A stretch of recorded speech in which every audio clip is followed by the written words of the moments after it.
एक price cap होना चाहिए। और जो सरकार का रिएक्शन है, मैं उससे बहुत खुश नहीं हूँ कि ये मेरा हक है कि मैं इस देश के अंदर घूम सकती हूँ जहाँ मैं चाहूँ। इंडिगो एयरलाइंस का जो हमने मुद्दा उठाया है, जैसे मैंने आपको पहले बताया था कि हमने एक रिट दायर करी हुई है श्री लक्ष्मी नारायण जी के नाम से। उसको अभिनव जी ने के साथ मैंने करा। उसमें सीनियर में रविंद्र श्रीवास्तव सर थे, जय चीमा जी थे और मैं एज ए ओआर थी। अब इसी के अंदर हमने एक आईए और डाली है। इस आईए के अंदर हमने ये कहा है कि ये कोई नई चीज नहीं है, ये सरकार ने इंडिगो को करने के लिए, ये हमारी सेफ्टी नॉर्म्स के लिए, ये कंप्लायंस इनको करनी थी। ये एक प्राइवेट एयरलाइंस है जो हमारे पूरे देश को एक तरीके से आप समझ लीजिए रैंसम पे लेके रखी हुई है कि हजारों लाखों लोग खड़े हैं। लोग अपनी ही शादी का रिसेप्शन वर्चुअली अटेंड कर रहे हैं, बच्चे एग्जाम नहीं दे के जा पा रहे हैं, लोग अपनी पेरेंट्स की अस्थियां लेके खड़े हुए हैं और ऊपर से ये लोग सिर्फ जाकर आप सारा लगेज इकट्ठा करते जा रहे हैं और उसके बाद आप ऐसा दिखा रहे हैं क्योस की जैसे पता नहीं क्या सिचुएशन है।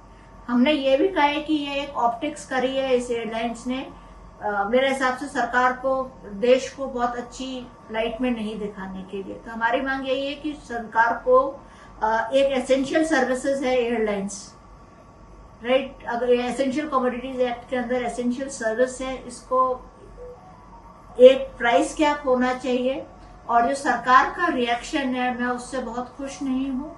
पहला रिएक्शन तो है उन्होंने एक कैप दे दी कि साहब आप इस प्राइस से ज्यादा नहीं कर सकते। अब जो प्राइस की कैप भी दी है, जैसे फॉर एग्जांपल मैं आपको बताऊं 500 से 1000 किलोमीटर तक के लिए उन्होंने बेस फेयर कहा है कि 12000 से ऊपर नहीं होना चाहिए। जनरली आमतौर पे वो फेयर होता है 4, 5, 6, 7000 का, डिपेंडिंग ऑन सेक्टर आपका कौन सा है। अब होगा कि थोड़े टाइम बाद सारी एयरलाइंस इसको 12000 को ही बेस फेयर को स्टार्टिंग पॉइंट लेके चल देंगी। तो आपका जो टिकट अभी 15000 का आ रहा है वो 25-30 का आएगा। दूसरा, इन्होंने बहुत ही डिलेड रिएक्शन दिया है कि जो ये सरकार की फितरत में नहीं है। ये सरकार वो है जो फटाफट डिसीजन लेती है और नुकसान नहीं होने देना चाहती है देश को। पर इन्होंने भी बहुत एक टिमिड सा डिसीजन लिया है कि हम आपको 24 घंटे का टाइम दे रहे हैं कि आप जवाब दो। और ये नोटिस कब जाता है? ये जब ये क्राइसिस खत्म होने के कगार पे आ रही है, जब ये क्राइसिस आपकी 4-5 दिन से चल रही है, 5वें दिन ये नोटिस इशू करते हो, तो वो एक बहुत ही मतलब परेशानी की बात है कि ऐसा क्या है कि आगे हम एक प्राइवेट एयरलाइंस को बंद नहीं करा सकते, हम उसको देख नहीं सकते। आपने क्या मांग की?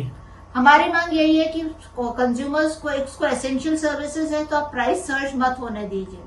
आज हमारी पिटीशन नहीं पर किसी और लोग ने कोर्ट 1 में मेंशन करा था प्राइस सर्च के लिए, तो कोर्ट का कहना था कि उन्होंने गवर्नमेंट ऑलरेडी उस पर इशू ले रही है, उस पर प्राइस सर्च पे उन्होंने सर्कुलर निकाल दिया है।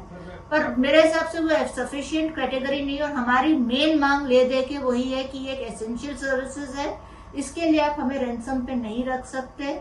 एक आपको प्राइस रन करनी ही है। अगर आपने कंप्लाई नहीं करा है तो उसके लिए आप अपना फाइन भरिए, आप उसके लिए अपनी सारी चीजें रखिए। बट इसी के साथ मैं आपको ये बताना चाहूंगी कि हमारी आज आईए हियरिंग पे नहीं आई।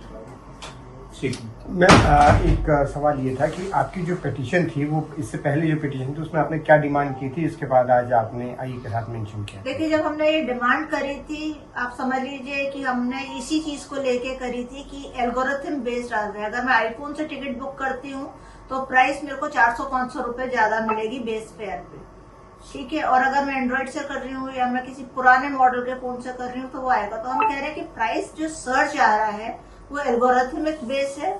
और एक हमने जो बहुत इंपॉर्टेंट बात कही है वो ये कही है कि ये एसेंशियल सर्विसेज है। राइट टू ट्रेवल आप आर्टिकल 21 में राइट टू लाइफ से आप जोड़ सकते हैं कि ये मेरा हक है कि मैं इस देश के अंदर घूम सकती हूँ जहां मैं चाहूँ। तो आपको ट्रांसपोर्ट पहुंचाना एक एसेंशियल सर्विस है और ये आप ही के रूल्स कहते हैं कि एक एसेंशियल सर्विस है। तो हमने ये कहा कि अगर ये एसेंशियल सर्विसेज है तो ये आम जनता को एक रीजनेबल प्राइस पे होनी चाहिए। अगर कोई क्राइसिस आए तो आप प्राइस सर्च नहीं होनी चाहिए। इंडिगो के केस में भी हम यही देख रहे हैं कि प्राइस सर्च हो रहा है। आपको दिल्ली बॉम्बे का टिकट 50,000 60,000 का मिल रहा है, एक आम आदमी तो नहीं कर सकता। और ये सबसे ज्यादा तकलीफ की बात है जबकि आप प्रोग्राम चलाते हैं उड़े देश का हर नागरिक करके। तो हमें चॉइस चाहिए कि हम डिसाइड कर सके कि जब आपके पास एक मोनोपोली जैसा बनता जा रहा है, कुछ सेक्टर्स में एक ही एयरलाइंस जा रही है, वो अपना मनमर्जी का प्राइस ले रहे हैं।